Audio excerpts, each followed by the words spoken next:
today's math lesson, we're moving on to lesson 6 and chapter 6. Chapter 6, lesson 7, as you can read right there. This is called subtraction with renaming, which is pretty much the same thing as saying we're going to borrow while we're subtracting our mixed numbers. So here's our first example, 2.5 minus 1 5/6. So 5th grade, you still have to find common denominators. Okay, so that's the first thing I need to do. I'm going to write this vertically.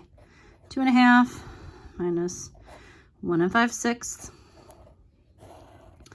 All right. And I know that 6 is going to be my common denominator because I can change 2 into 6. So 2 times 3, multiply the top, so it becomes 3/6. And then I'm just going to move this over. I'm going to leave my whole number over there. This becomes 5/6. But now, here's the problem. With some of our subtraction, you can't take 5 away from 3. This is telling you don't have enough, right? So we need to borrow, okay? So I need to borrow from my whole number over here. So I'm going to borrow from the 2, make it a 1. And we're going to take this 1, but we're going to put it over here. Now the problem is, it's like we're going to add 1 to our fraction. But if I do that, I'm stuck in the same situation as I was before. So I need to turn 1 into a fraction. And what that means is, all I'm going to do is I'm going to look at the denominator. And I'm going to oh, those are 6s. So if I'm going to add a fraction to anything, it needs to be the same denominator, right? Well, I know that any number over that same number is equal to 1. So I'm going to right above it, I'm going to say, okay, that's equals 1. Like on the side, ready? If I did 2 over 2, that's the same thing as 1 because it's saying 2 divided by 2 is 1. I could have 100 over 100, and that still equals 1. So taking the 1 from over here and turning it into a fraction over here, you just look at the denominator and you put the same number over that same number. Because now if I add the numerators, 3 plus 6, now I have 9/6, and then I can take away 5 for sure, right? So I'm going to rewrite it over here. So now when I'm going to subtract my fractions now over here. 9 minus 5 is 4/6, right? Denominators stay the same. And over here, 1 minus 1 is, well, I guess I can put it here. Sorry, they're far apart for this example. But 0 whole number, right? And then 4/6. So technically it's 0 and 4/6, but I'm not done because I technically don't need to add the 0 in front because there's nothing there. But I do need to reduce 4/6 because it's not in its simplest form. I can see that they're both even, and that tells me that I have to divide by 2 for sure, okay? So I'm going to divide by 2. Remember, this is called reducing, or you can also call it simplifying. 4 divided by 2 is 2, and 6 divided by 2 is 3. So our final answer is just 2/3, okay? So there's example 1, okay? And let me do one more example. Example 2. All right, so our next example is 4.5 over, okay, 4 1/2 minus 3 4/5. Okay. Okay, if you like to do the fractions horizontally, I guess I can show you how to still show all your work, but leave it the way it is. So you could, I just like to do it vertically because I can put all the work on the right side, but it can work this way too. All right, so I have to get common denominators. Between 2 and 5, I know that I have to change them to 10. So to get from 2 to 10, I multiply by 5. And then over here, to get from 5 to 10, I just multiply by 2. Okay, So I'm going to rewrite this new stuff. So this is going to be 4 and 5/10 minus 3 and 8/10. Now, one reason why I do like to do it vertically is because sometimes I get confused about, oh, well, I can take 5 away from 8.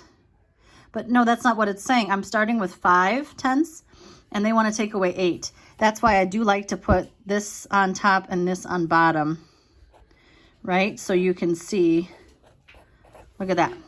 You can't take 8 from 5 because sometimes you get confused and you think it's okay.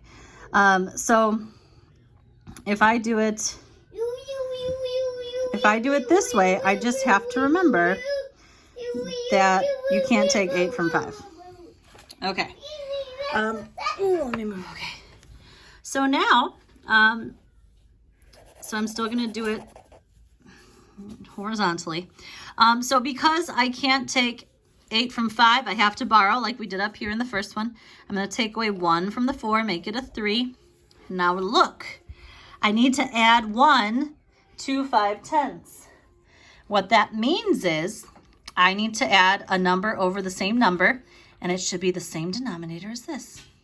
So I'm going to write plus 10 over 10, and I'm going to put it down here. So this is going to turn into 3 and 15/10, and then we're going to be subtracting 3 and 8/10. Okay, so now I can do 3 minus 3. I know that's 0. And then 15 minus 8, I know is 7. And you always keep your denominator the same. So it's like saying 0 and 7/10, which the final answer is 7/10. So both of these answers have only gotten a fraction answer. So I'm going to do one more where you're going to get a mixed number as an answer. Okay? So here's example 3. All right, so this last one, I'm going to do it vertically this time. 9 1/6 minus 2 3/4. Okay, so some of you may remember 6 and 4. I know I can turn those into 24, but I'm not going to go that high. I'm just going to go up to 12. I know 6. I can turn 6 into 12 for the denominator by multiplying by 2. And then I can turn 4 into 12 by multiplying it by 3. So now I'm going to have 2 12ths, and they want me to subtract, 9 12ths.